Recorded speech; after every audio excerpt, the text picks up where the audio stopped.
Welcome back, everyone. Today I want to talk about the original Xbox and what to do if your disk drive does not open for you.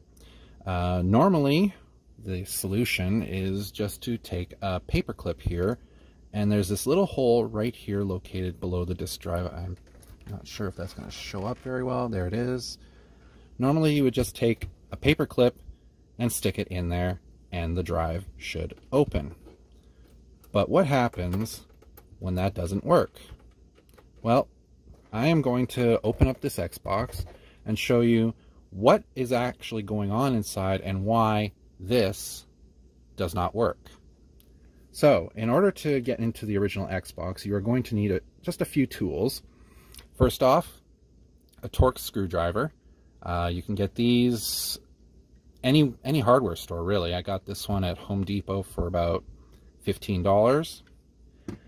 You also need Torx security bits for the 3 screws that are inside the console, which have this, I don't know if that's going to show up too well, this little notch in the middle of the screw. And then finally, a Phillips head screwdriver for the disk drive itself. Alternatively, if you have one, you can also use the iFixit toolkit. It's got everything you need in there to open this up. So, we're going to start by opening up the console itself. So we're going to flip this over. And as you can see, I've already opened this up at least once, because there's the 2 screws that are here and here are normally covered by these 2 stickers. I just punctured the sticker. You can try and peel it back if you want. It depends on whether or not you want to see the damage that is caused by puncturing them. The other 4 screws are located in these 4 spots just underneath these rubber pads here. So you're going to need the Torx screwdriver to do this. So I'm going to get these screws out, and then we'll open up the rest of the console.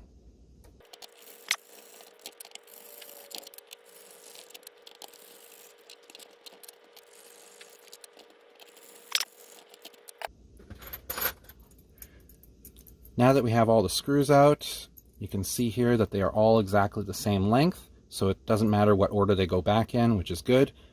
There are 6 of them all together, so just put them aside. And then we'll flip this back over.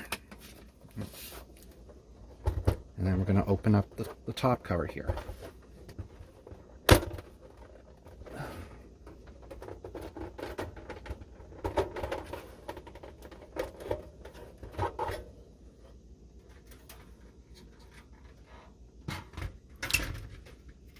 So now that we're in the console itself, we have the hard drive and the disk drive here. We're going to remove the ribbon. Just carefully remove it from the back of the hard drive and the disk drive.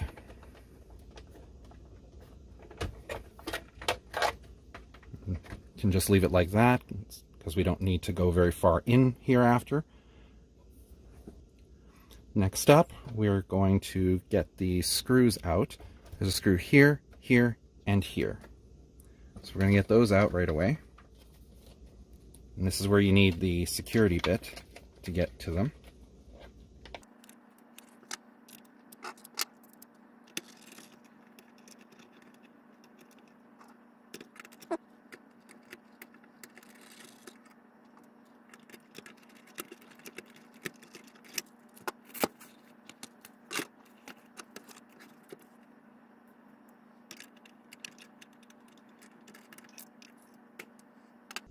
Okay, so now that the screws are out, we can just carefully bring up the hard drive here while unthreading these power cables here.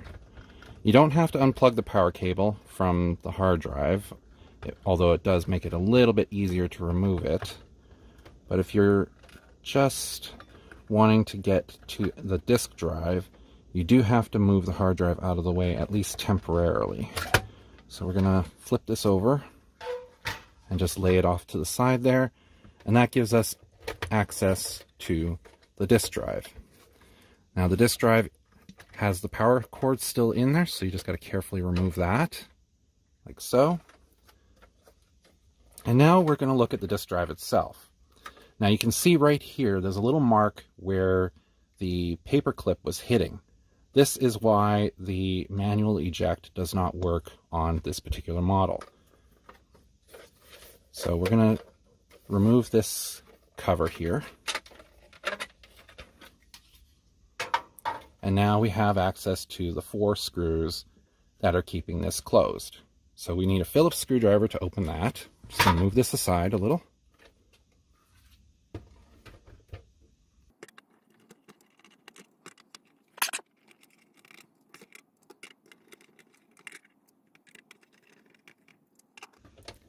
And now we can open up the drive itself. So just got to take the cover off.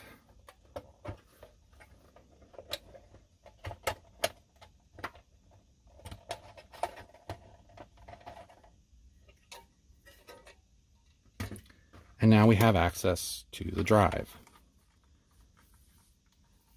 So in order to get this tray out now, because you can see it's still locked in place, no matter what I do, it's going to continue to wiggle.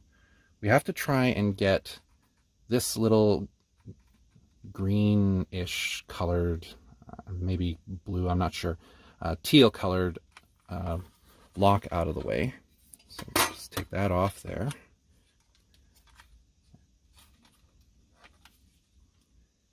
And you can do it with just a screwdriver.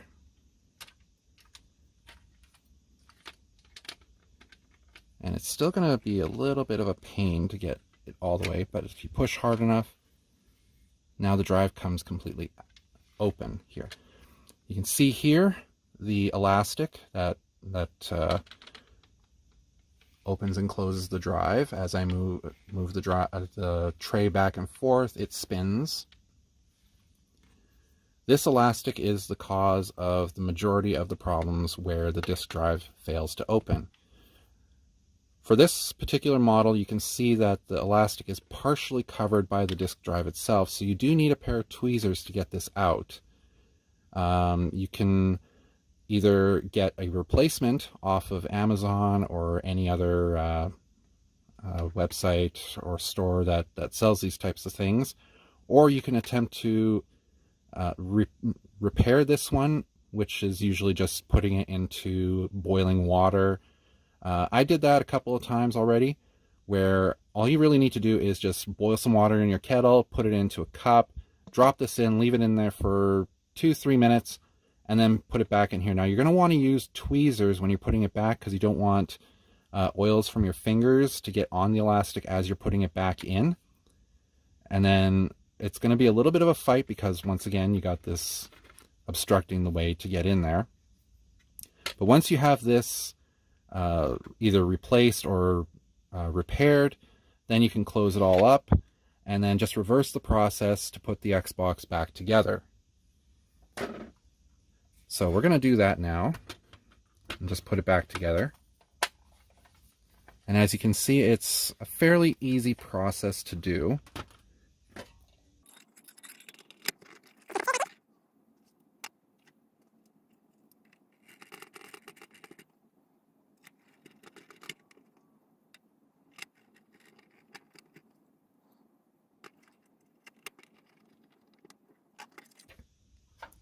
And now that that's in, we're going to put it back into the bracket. And now we can start reassembling the system itself.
Okay, so there we have the original Xbox reassembled. I forgot to mention that the manufacture date on this is in April of 2005. So this is a late model Xbox. It's probably a 1.6. So I don't know if this problem affects any of the previous models of the original Xbox, but it definitely affects this version. So if you do have a disk stuck in here, you do have to go through the whole disassembly process. Fortunately, there is only 13 screws required to actually get into the system and get your disk out. It's actually not as hard as one would think. As you saw here, I was able to do it all in, well, I'm going to be shortening this video for time, but it took me less than 20 minutes to go through all that. So it's actually a very quick process. With the right tools, you can get in and out in under 20 minutes very easily. Anyway, thank you for watching this video, and feel free to comment on it if you have seen this kind of an issue before. And thank you for watching, and have a good day. Okay, so just as a follow-up to the disassembly of my original Xbox, I just figured I'd show everybody that it is working as before I disassembled it. Just going to push that button there, and the disk drive opens up just as it always would. So, as you can see, it is a very simple process to do, and you should be able to do something like this fairly simple without causing any major damage to the system. So once again, thank you for watching, and have a good day.